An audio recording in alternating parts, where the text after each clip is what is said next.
아침엔 세계 시간입니다. 우리 시간으로 어제 오전 중남미 에콰도르에서 대통령 선거 투표가 마무리됐습니다. 중간 개표 결과 1985년생으로 36살인 젊은 사회주의 경제학자 안드레스 아라우스 후보가 선두를 달리고 있습니다. 레닌 모레노 현 대통령에 이어 오는 5월부터 4년 동안 에콰도르를 이끌 새로운 대통령을 뽑는 선거가 진행됐습니다. 인구 1,700만 명의 에콰도르는 코로나19 누적 확진자가 25만 명을 넘어서는 등 바이러스 확산세가 심각합니다. 마스크는 물론이고 안면 가림막까지 챙겨서 투표에 나선 유권자들은 선거 이후 코로나19 확산세가 더욱 빨라질 것에 대해 우려를 나타냈습니다. 유권자의 말 직접 들어보시겠습니다. Mucha tensión y creo que es mucha preocupación, al menos de mi parte. Porque uno, el contagio, el virus, y otro por la inestabilidad que ahorita estamos viviendo en el país también, ¿no? La preocupación de cómo vamos a salir, con qué persona va a ser la electa. 중간 개표 결과 사회주의 경제학자인 안드레스 아라우스 후보가 30% 넘는 득표율을 기록하면서 16명의 후보 가운데 1위를 달리고 있습니다. 후보자들 가운데 유일하게 우파로 분류되는 은행원 출신 기에르모 라소 후보와 원주민 후보인 야쿠 페레지는 치열한 2위 다툼을 벌이고 있습니다. 에콰도르 대선은 1위 후보가 과반 득표를 하거나 40% 이상 득표하고 2위 후보를 10%포인트 이상 따돌리면 당선이 확정됩니다. 하지만 그렇지 않을 경우 1위와 2위 양자 간의 2차 결선 투표가 다시 진행됩니다. 현재로서는 2차 투표까지 갈 가능성이 높지만 아라우스 후보는 사실상 승리를 선언했습니다. 들어보시겠습니다. Eso no hay ninguna duda, estamos en el primer lugar.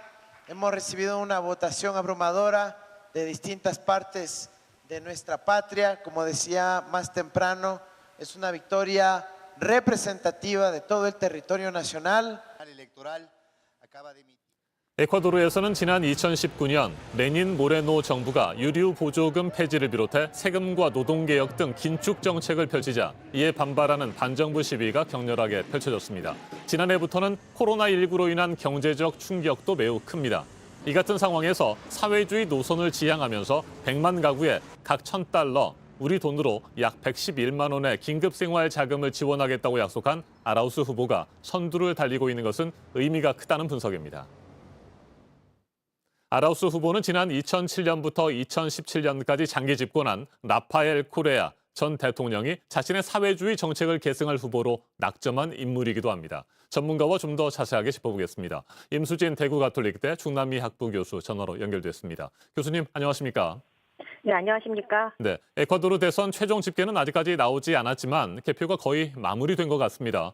좌파 성향의 젊은 경제학자이자 코레아 전 대통령을 계승할 인물로 꼽히는 아라우스 후보가 1위를 차지할 것으로 전망되고 있는데요. 에콰도르의 민심 어떻게 분석할 수 있을까요? 네, 사회주의 성향의 두 후보가 결선 투표에 오른 것은 그 라틴 아메리카 역사에서도 전례를 찾아볼 수 없는 일입니다. 정치권의 부패 척결을 주장하고 온건 사회주의자라는 공통점이 있는 그 환경운동가 야쿠 페레스가 이제 결선 투표에 진출할 가능성이 크고요. 그리고 정치 신인 에르바스 후보가 이제 16%나 득표한 것을 보면 팬데믹으로 인한 경제 위기 속에서 현 정부의 긴축 정책에 대한 반감, 또 유권자들의 기존 정치에 대한 부정적인 시각이 반영된 것이라고 봅니다. 결선 투표 결과는 1차 투표에서 탈락한 그 14명 후보의 표가 어느 후보에게 가는지에 달려 있습니다. 야쿠 페레스가 결선 투표에 오르고 또 온건한 정책을 강조한다면은 코레아 전 대통령의 후계자인 아라우스를 제외한 모든 후보가 그 코레아 심판을 주장하고 있기 때문에요. 야쿠 페레스 후보에 힘을 실어줄 것으로 예상합니다. 네, 에콰도르가 4년 만에 다시 좌파 성향의 정권으로 돌아가게 되면요. 미국 바이든 행정부의 등을 돌리고 쿠바와 베네수엘라 등 이웃 사회주의 정권과의 관계를 회복할 것이다. 이런 관측도 나오고 있습니다. 앞으로 중남미 정세 어떻게 전망하고 계세요? 네, 아라우스 후보는 그 최근에 볼리비아 대통령을 만나기도 했습니다. 대통령에 당선되면 라틴 아메리카 사회주의 국가들과 관계 복원에 나서게 될 것이고요. 코레아 전 대통령이 했던 것처럼 IMF 금융 지원 대신에 중국 차관을 도입하고 미국과의 통상 협상을 중단할 가능성이 크기 때문에 미국과의 관계는 악화될 것으로 예상합니다.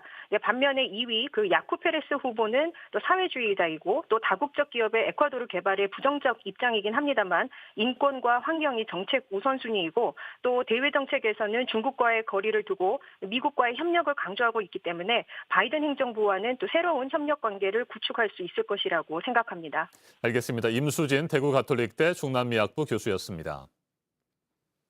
지난 2년 동안 멕시코와 아르헨티나, 볼리비아에서 좌파 성향의 대통령들이 잇따라 당선됐습니다. 그리고 이제 에콰도르에서도 좌파 성향 대통령이 다시 탄생할 가능성이 높아졌습니다. 2010년을 전후해 세력이 약해졌던 이른바 중남미 좌파 벨트의 부활에도 가속도가 붙을 것으로 보입니다. 에콰도르 대통령 선거 최종 결과에 관심이 모아지고 있습니다. 지금까지 아침엔 세계였습니다.